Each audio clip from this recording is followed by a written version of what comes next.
बिस्मिल्लाहिर्रहमानिर्रहीम। अस्सलामु अलैकुम डियर स्टूडेंट्स। आज हम डिस्कस करेंगे केमिकल थर्मोडायनामिक्स का introduction. Thermodynamics is actually the study of heat, temperature and the laws governing the conversion of thermal energy into other forms of energy. यानी chemical thermodynamics में हम हीट को discuss करेंगे, temperature को difference करेंगे, heat और temperature का difference समझने की कोशिश करेंगे और हम उन लॉज को डिस्कस करेंगे जिनको फॉलो करते हुए heat energy other form of energy में कन्वर्ट होती है। केमिकल थर्मोडायनामिक्स हमें बताता है कि कोई फिजिकल प्रोसेस या केमिकल रिएक्शन फिजिबल है या नहीं। It predicts the feasibility of physical process और केमिकल रिएक्शन। यानी कोई प्रोसेस फिजिकल हो या केमिकल हो, ये केमिकल थर्मोडायनामिक्स हमें बताएगा कि ये प्रोसेस या ये केमिकल रिएक्शन हो सकता है या नहीं हो सकता। केमिकल थर्मोडायनामिक्स सेंट्रल साइंस है। इसका ताल्लुक केमिस्ट्री के साथ भी है, फिजिक्स के साथ भी है, बायोलॉजी के साथ भी है और इंजीनियरिंग के साथ भी है। It is central science, it is central branch of science and it deals with chemistry, biology, physics as well as engineering. ये लॉजिकल साइंस है और इसको मैथमेटिकल कैलकुलेशन के बगैर अप्लाई किया जाता है। यानी इसमें हम ह्यूमन ऑब्जर्वेशन की बेस पे लॉज डिराइव करते हैं और फिर उनसे related chemical mathematical equation derive करते हैं। यानी ऐसा नहीं है कि हम मैथमेटिकल इक्वेशन थ्योरेटिकली पहले लिखते हैं फिर देखते हैं कि हमारे ऑब्जर्वेशन इसको फॉलो करती है या नहीं करती। एक्चुअली केमिकल थर्मोडायनामिक्स की बेस थ्योरी पे नहीं है बल्कि ह्यूमन ऑब्जर्वेशन पर है। ह्यूमन ऑब्जर्वेशन से थर्मोडायनामिक्स के लॉज डिराइव किए गए हैं और उसके बाद इनकी मैथमेटिकल इक्वेशन डिराइव की गई है। Laws of thermodynamics are based on human observation and human experience. और दिलचस्प बात यह है, इंटरेस्टिंग बात यह है कि ये जो लॉज ऑफ केमिकल थर्मोडायनामिक्स हैं इनका ताल्लुक एटम की या मॉलिक्यूल की स्ट्रक्चर से नहीं है। These laws are not concerned with atomic structure or molecular structure.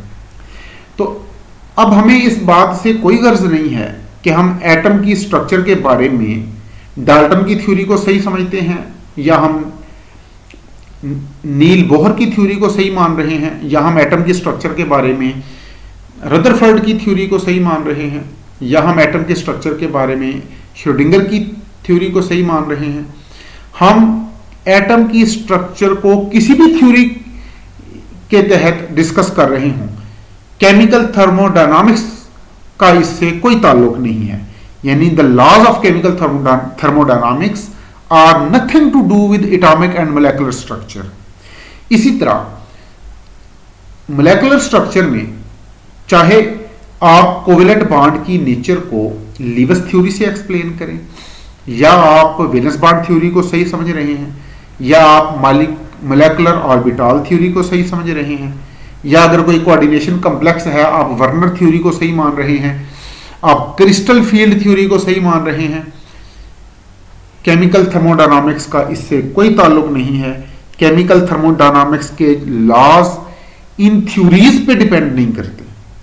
These laws are not concerned with atomic and molecular structure but these laws are justified because their predictions are exactly in according with our observation.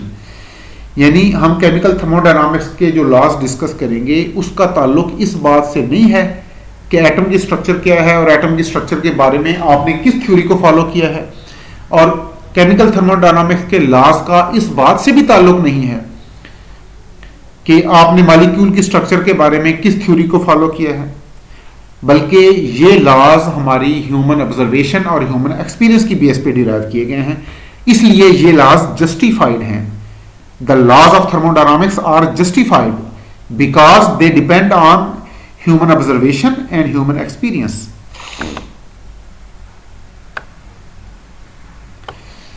और इन laws की वजह से with the help of these laws we can understand whether physical process और chemical reaction will take place और not. यानी ये जैसे कि हमने शुरू में पढ़ा है कि chemical thermodynamics tells us about feasibility of physical process और फिजिबिलिटी ऑफ केमिकल रिएक्शन। और यहां भी हम वही बात कर रहे हैं कि these laws help us to understand which physical or chemical change will occur and which would not occur। कौन सी फिजिकल चेंज या केमिकल चेंज होगी और कौन सी फिजिकल और केमिकल चेंज नहीं होगी, इसका अंदाजा हम केमिकल थर्मोडायनामिक्स के लॉज से लगाएंगे। यानी केमिकल थर्मोडायनामिक्स के लॉज हमारी हेल्प करेंगे ये असेस करने में whether this change takes place or not। Chemical thermodynamics observed properties के दरमियान रिलेशनशिप डिराइव करती है। Thermodynamics tells us about relationship between observed properties, लेकिन एक लिमिटेशन भी है कि थर्मोडायनामिक्स ये नहीं बताती कि सिस्टम में ये प्रॉपर्टीज आती क्यों हैं। Thermodynamics derives relationship between observed properties but offers no explanation why these properties of occur in system.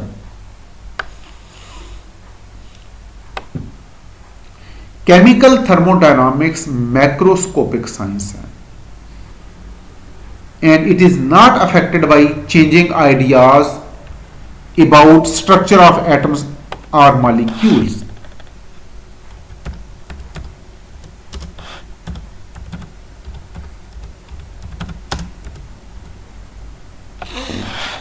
Macroscopic science का मतलब यह है ऐसी साइंस जो ग्रुप ऑफ जो मैटर की बल्क को डिस्कस करती हो, इंडिविजुअल पार्टिकल को डिस्कस ना करती हो।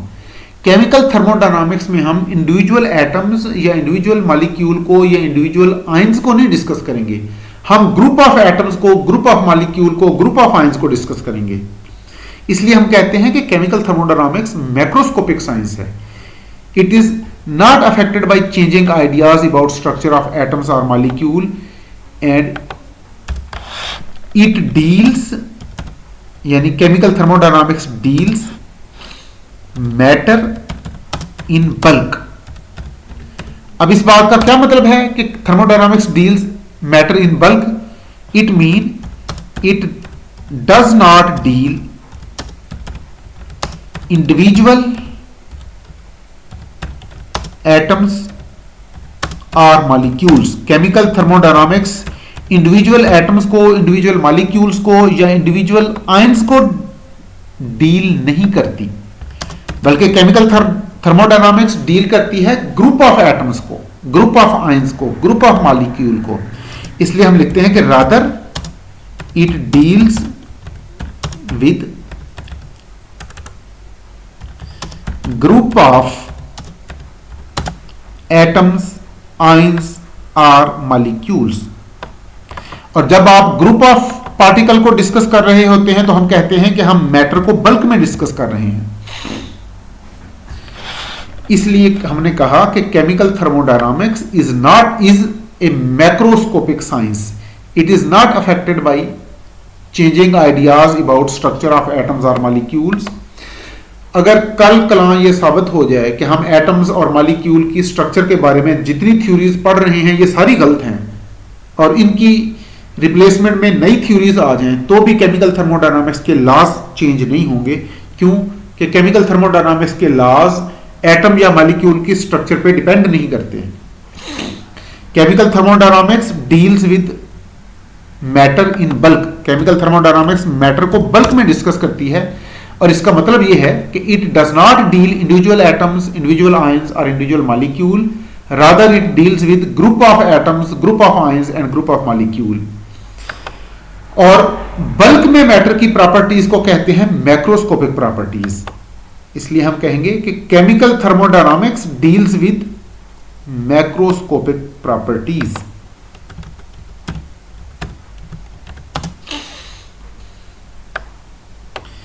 केमिकल थर्मोडायनामिक्स माइक्रोस्कोपिक प्रॉपर्टीज को डील नहीं करती बल्कि मैक्रोस्कोपिक प्रॉपर्टीज को डील करती है। क्यों? कि केमिकल थर्मोडायनामिक्स इंडिविजुअल पार्टिकल्स को डील नहीं करती, ये पार्टिकल्स को बल्क में डील करती है, इसलिए ये बल्क की प्रॉपर्टीज को ही डील करती है, इंडिविजुअल एटम आयंस या मॉलिक्यूल की प्रॉपर्टीज को डील नहीं करती। और मैटर की बल्क प्रॉपर्टीज को कहते हैं macroscopic properties, like pressure, temperature, volume, number of moles. ये सारी बल्क प्रॉपर्टीज हैं। इनको हम नेक्स्ट लेक्चर में डिटेल से देखेंगे। प्यारे बच्चों, अपना ख्याल रखिएगा। तो कल यहीं से हम अपनी बात स्टार्ट करेंगे। Thank you very much. Allah Hafiz.